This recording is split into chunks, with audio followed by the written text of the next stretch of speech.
হরে কৃষ্ণ। আমার সকল সাধুগুরু বৈষ্ণব ভক্তবৃন্দের চরণে জানাই কোটি কোটি ধন্যবাদ প্রণাম। তো আমি রুমকি চলে এসেছি একটা নতুন ভিডিও তোমাদের সঙ্গে শেয়ার করতে। আশা করছি আজকের ভিডিওটা তোমাদের সকলের খুব ভালো লাগবে, তাই কৃপা করে আপনারা কিন্তু সকলে লাস্ট পর্যন্ত আমার ভিডিওটা দেখতে থাকবেন। তো দিনটা ছিল নিত্যানন্দ ত্রয়োদশী, অর্থাৎ আমাদের নিত্যানন্দ মহাপ্রভুর জন্মদিন, অর্থাৎ হচ্ছে তাই জন্য কিন্তু আমরা সকাল সকাল সকলে মঙ্গল আরতি সেরে নিয়ে আমরা কিন্তু চলে এসেছিলাম নিতাই ধাম, অর্থাৎ আমাদের বীরভূমের পবিত্র মাটি যেখানে নিত্যানন্দ মহাপ্রভু জন্মগ্রহণ করেছিলেন। সেই ধাম হলো বীরচন্দ্রপুর, অর্থাৎ একাচক্র বীরচন্দ্রপুর ধাম। তো আমরা প্রথমে এখানে চলে এসেছিলাম ইস্কনে। তো এখানে আমরা মন্দিরে যাওয়ার আগে এখানে দেখছিলাম যে নিত্যানন্দ মহাপ্রভুর এখানে আরতি হচ্ছিল, আমরা আরতি দর্শন করে নিয়েছিলাম। আর তারপরে মন্দিরটা দেখো বাইরেটা কত সাজানো হয়েছিল, আর হাজার হাজার ভক্তের ঢল কিন্তু সেই দিন আমাদের বীরচন্দ্রপুর ধামে সকল ভক্তদের আগমন হয়েছিল। কত দেশ দূরান্ত থেকে কিন্তু অনেক ভক্তরা এসেছিলেন, অনেক সাধু মহাত্মারা এসেছিলেন, মায়াপুর বৃন্দাবন সমস্ত জায়গা থেকে। তো আমরা দিনটা খুব সুন্দরভাবে কাটিয়েছিলাম। আর সকাল সকাল এই কারণেই চলে এসেছিলাম যার জন্য আমরা যেন প্রথম থেকে যজ্ঞের আহুতি দেওয়া দেখতে পাই এবং ভগবানের অভিষেক দর্শন করতে পারি।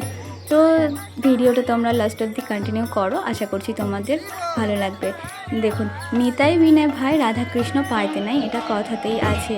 তাই নিতাইয়ের করুণা না হলে আমরা মহাপ্রভুর করুণা পাবো না, আর মহাপ্রভুর যদি করুণা বা কৃপা না পায় তাহলে কিন্তু আমরা রাধাকৃষ্ণের কৃপা পাবো না। তাই সবার আগে কিন্তু আমাদের নিতাইয়ের কৃপা পেতে হবে। আর আমাদের নিত্যানন্দ অর্থাৎ নিতাই কত যে কৃপালু সেটা তো আমরা জগাই মাধাইয়ের গল্পতে সকলেই কম বেশি জানি, তাই না? আমাদের মহাপ্রভুর নাম যখন দেশে দেশে প্রত্যেকটা নগরে বাড়ি বাড়ি গিয়ে নিত্যানন্দ মহাপ্রভু যখন প্রচার করছিলেন, ঠিক সেই সময় জগাই এবং মাধাই দুই ভাই মিলে কিন্তু তারা উচ্চকুল বংশে জন্মগ্রহণ করলেও তারা কিন্তু তাদের বদ অভ্যাসের ছিল এবং তারা কিন্তু নগরে যখন নিতাই ভগবানের নাম প্রচার করছিলেন তখন দুই ভাইকে একদিন পথে দেখতে পায় যে তারা বসে ওখানে সুরাপান করছিলেন এবং তাদের কর্ম কিন্তু কখনোই ভালো ছিল না। তার কারণ তারা অন্যের স্ত্রীদের মানে নারীদের ওপর অত্যাচার করত, পরের ধন সম্পদ লুট করত এবং সুরাপান করত, যাকে পারত তাকে ধরেই তারা মারধর করত, এরকম করত। তো আমাদের নিতাই তখন ভাবছে যে তোমরা এতই অধম যে তোমরা আমার মহাপ্রভুকে ভুলে গিয়েছো বলেই আজকে তোমাদের এই সমস্ত দশা, তোমাদেরকে এই দুর্ভোগ ভোগ করতে হচ্ছে।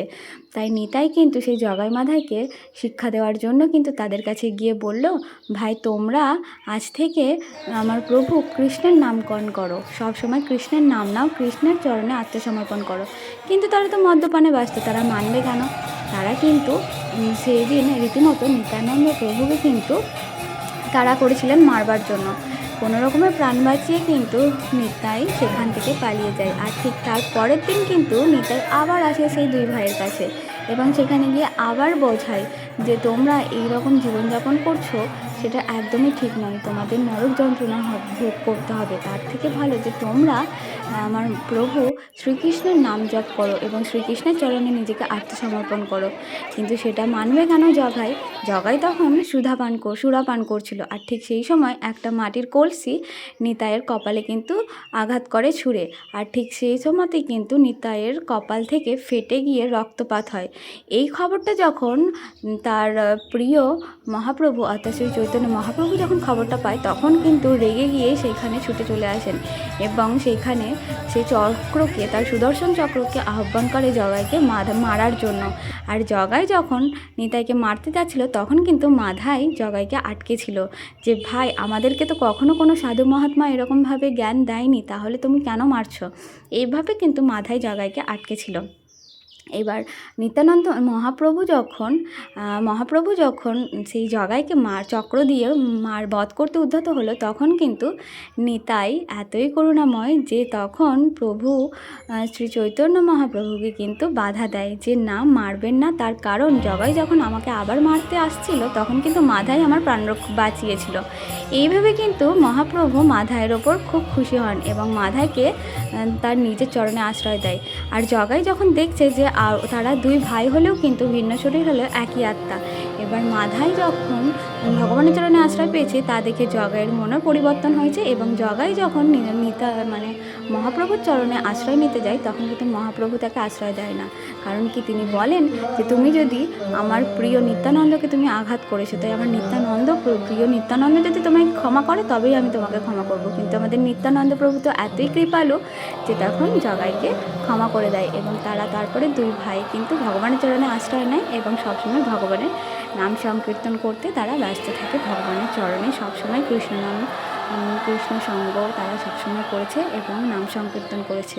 তো এই হচ্ছে জগাই মাধাইয়ের গল্প। আর আমাদের নিত্যানন্দ করুণার সাগর নিতাই, তো আমরা অবশ্যই নিতাইয়ের চরণে আশ্রয় নেব, তবেই কিন্তু আমরা মহাপ্রভুর কৃপা লাভ করতে পারবো। আর মহাপ্রভুর কৃপা লাভ করলে তবেই কিন্তু আমরা রাধাকৃষ্ণের কৃপা পাবো। তো আমরা খুব আনন্দ করছিলাম, সকলেই দেখুন।